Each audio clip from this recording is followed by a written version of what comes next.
if I'm going to be able to get this out in the allotted time. I have about a half hour. What I want to do is explain something.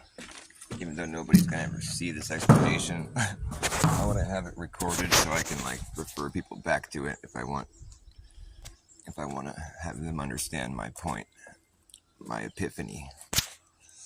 So, if you've already heard my epiphany before, well, maybe this time it'll be a little more interesting because I've been working on this. I've been trying to wrap my mind around this one thing, this one perspective I have about the Earth, which is what led me to become a flat earther, for lack of a better term. It's a weaponized term because I don't really know what the shape of the Earth is. I've never left Earth and looked at the whole thing.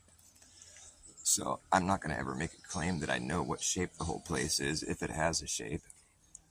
And people really shouldn't make that claim if they haven't left the Earth themselves and looked at the whole thing at once, because otherwise you're just kind of, well, you're just basically you're lying. I mean, you're making a claim that's based on, what somebody else told you or what you saw on TV, and that's just not logical. That's not sufficient for I don't take that statement as being anything worth my time. Now, if you had left the Earth and you looked at the whole place, in one view, and you've seen the shape of it, well then, yeah, I'd like to talk to you. I'd like you to get a hold of me or find me somehow, and I want to have a fucking, a powwow together. But the thing is, I don't think any of the people that have supposedly left Earth are ever going to want to talk to me. And I'll tell you why. Because they're full of shit and they haven't left. Otherwise, one of them would have shown up over the past 9-10 years to talk to us about this. There's people on the world stage now saying the Earth is flat. There's government officials, in the Czech Republic, some government official said that he thinks the Earth is flat. It hasn't been proven to be a globe. And I agree with him. And I'm just saying, it's not like we're just this quiet little thing anymore. It's, it's still small compared to the people who don't, compared to the people who still believe in the globe. But the thing is, the globe, the people that believe in the globe, they're losing members every day. And they're coming to our side, the side of truth. Granted, there's, thousands of people being indoctrinated every day, but we're trying to get ahead of the curve. No pun intended.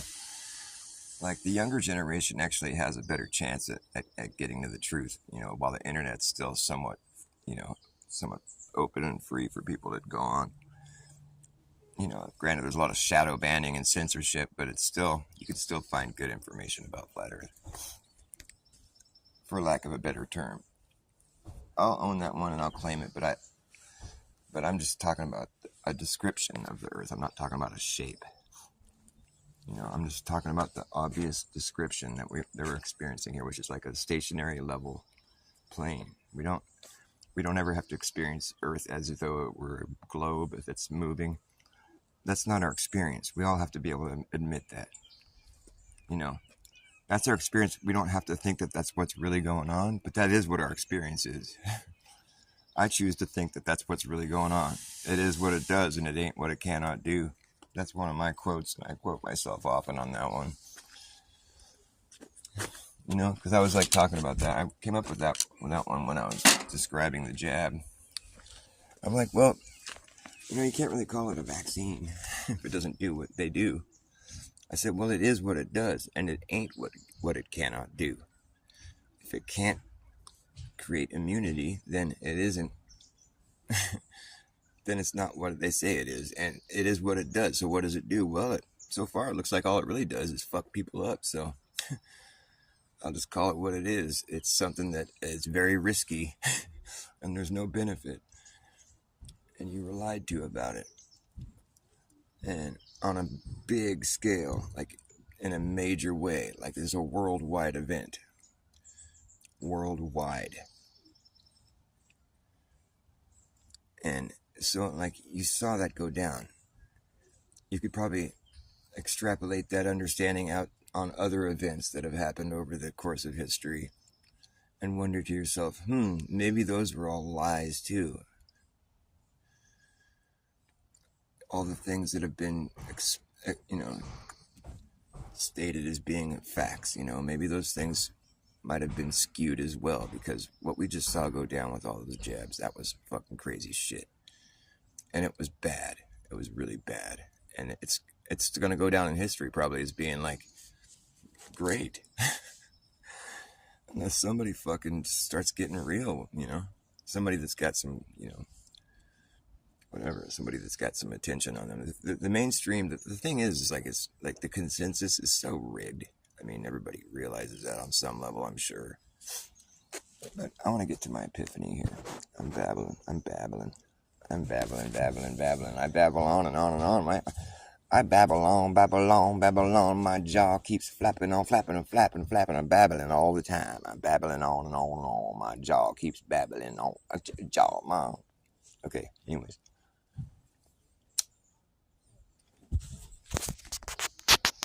I'm going to go into a description here, and I want people to follow me with it on this one.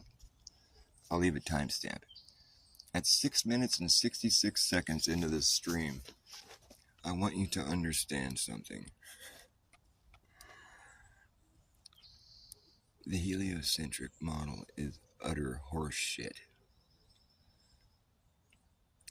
The only reason you believe it's true is because they've taken some evidence that seems to suggest that it could be true and interpret it in that way, and then taken every other bit of earthly experience that we have and tried to fit it into that idea. And sometimes it's a real stretch, like the whole thing of us being upside down in reference to each other. That's a pretty big fucking stretch. Right? It is. You have to admit that. Even though we don't feel like we are or see any evidence of that, we have to believe that's true. Because of what? Because you see the sunset? Come on, man. Get a telescoping digital zoom camera like I did and go watch the sunset. When you see it sinking below the horizon like you think it is, zoom in on it. It's still way up in the sky. It's not sinking below shit. It was an optical illusion. When you think you see things disappearing over the curve of the earth, break out your camera and zoom back in on it and realize that it wasn't disappearing over shit. It was just getting far enough away where you couldn't fucking resolve it, and your field of vision is limited. You realize this. The further away you're looking, the more stuff that has to be compressed into your field of view. There's a vanishing point. The further back you pull, the more stuff that has to be crunched into that one spot, you can't see forever. That's just all there is to it.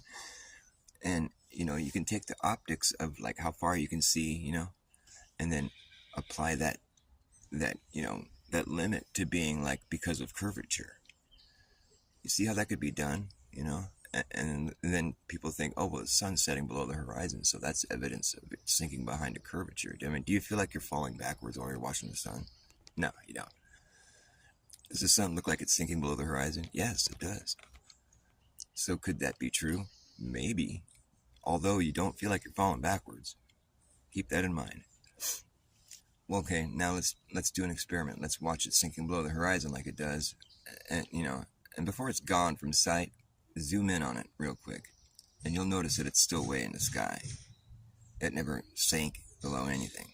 It's just got far enough away and there was some kind of optical illusion going on there. So you can't really say that with any degree of confidence that it's sinking below the horizon now that you've seen that when you thought it was sinking below the horizon, that it really wasn't. Now that you've witnessed that, and then you can also couple that with the fact that you don't feel like you're falling backwards. You don't feel any motion at all, actually. So now you have a couple of strong evidences towards the heliocentric model's claims being not true. Because of the fact you don't feel any motion, you don't feel like you're going backwards, and because you thought you saw the sun sinking below the curve, the horizon, but then you zoomed in on it and you saw that it was still in the sky, and so that was just an illusion. You've sort of proved that for yourself. Now someone can come get in your ear and say, oh, well, that's just what would happen because of blah, blah, blah, blah, blah, this, that, and the other thing. But the thing is, you really thought it was going below the horizon. It looked like it was. Then you zoomed in on it and it wasn't. So you just try to remember these basic things, because they're going to try to derail you from fucking finding the truth. This hoax goes deep, man. Deeper than any. I mean, there's entire industries that are all based around this whole big lie.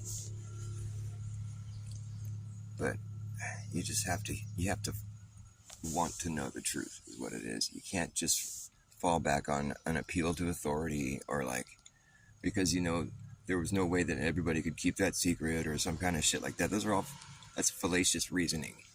If you want to find the truth, there's ways to do it, but you have to lose the fallacies, and that's really difficult. I think with fallacies all the time. It's not like it's a thing that's easy to stop doing. It isn't. It's hard. And so, therefore, don't think that if you're watching this video and you believe in the globe, don't think that I think I'm better than you or something, because you use fallacies and I don't. Because I do. Everybody does. I mean, it's pretty easy to do. You find yourself doing it all the time. I think the main thing that people do is they appeal to authority. They feel like, well, if all those people, those professionals, think this is true, then it must be, failing to realize the complexities of the situation, where it's like, they could be wrong, and they could be convincing themselves of something that isn't true. And even though you see evidence of something, it could be evidence of something else, and when there's agendas, which we've seen plenty of agendas, narratives that are being shaped by, from top down, the people that control information, education and all that kind of stuff,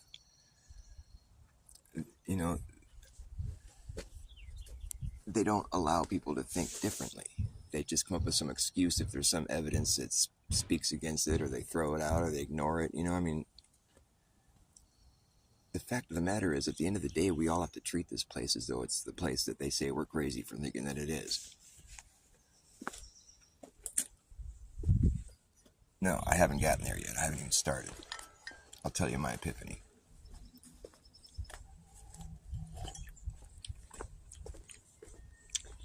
Just a second, I'm grabbing my cigarette.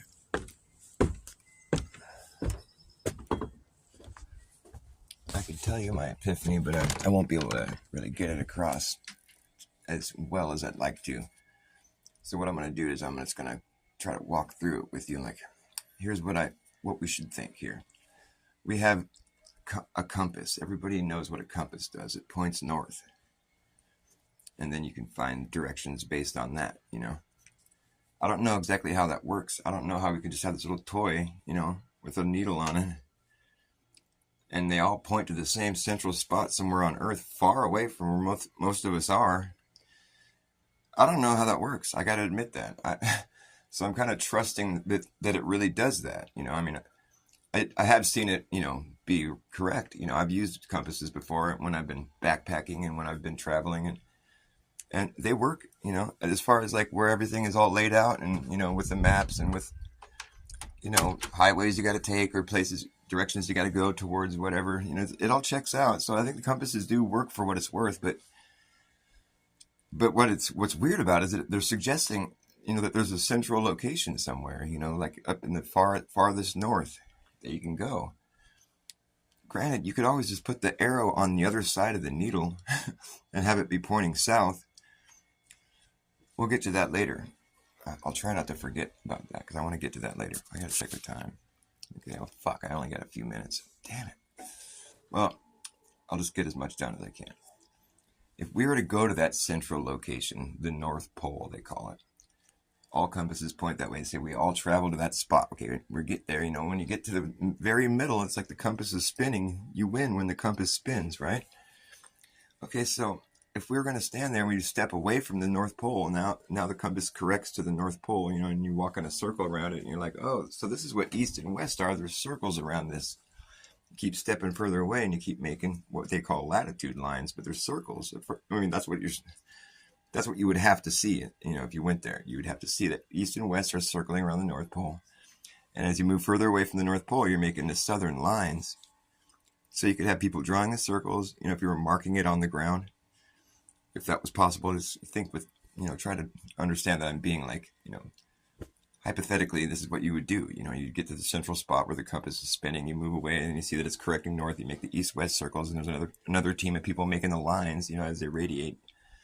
Like, when it starts off, it's just a straight line, right? So the south is just moving away from the North Pole. It's like the compass is like a model of Earth.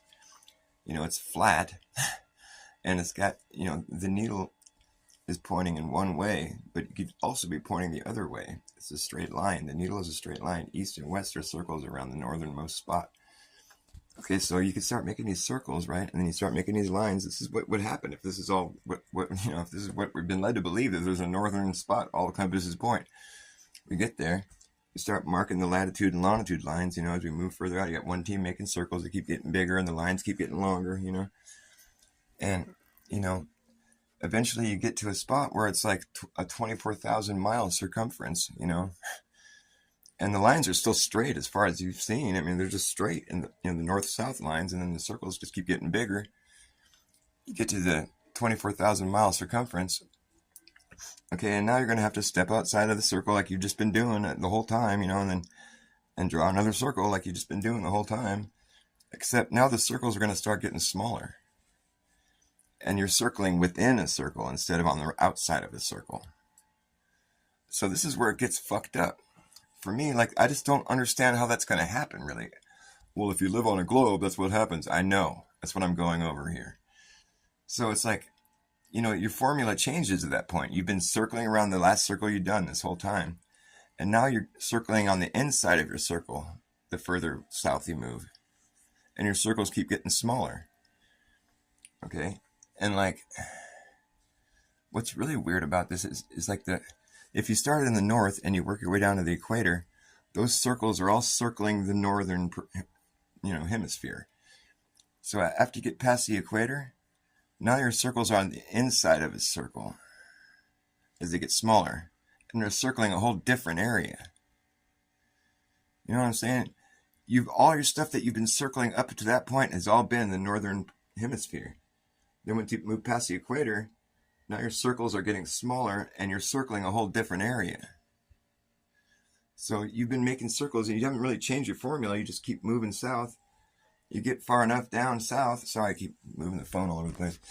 You get far enough down south, and then, the meridian, and now the circles are starting to go in on themselves. So you're inside the circle and you're in a different place. You're circling a different area, and the circles are getting smaller and smaller and smaller. That's what's supposed to happen if you live on a ball. But I just wonder, does anyone think about that? It's so if you started in the north and you circle all the way down, all the circles that you've made so far, you're circling this northern hemisphere. So let's say you own whatever's inside the circle.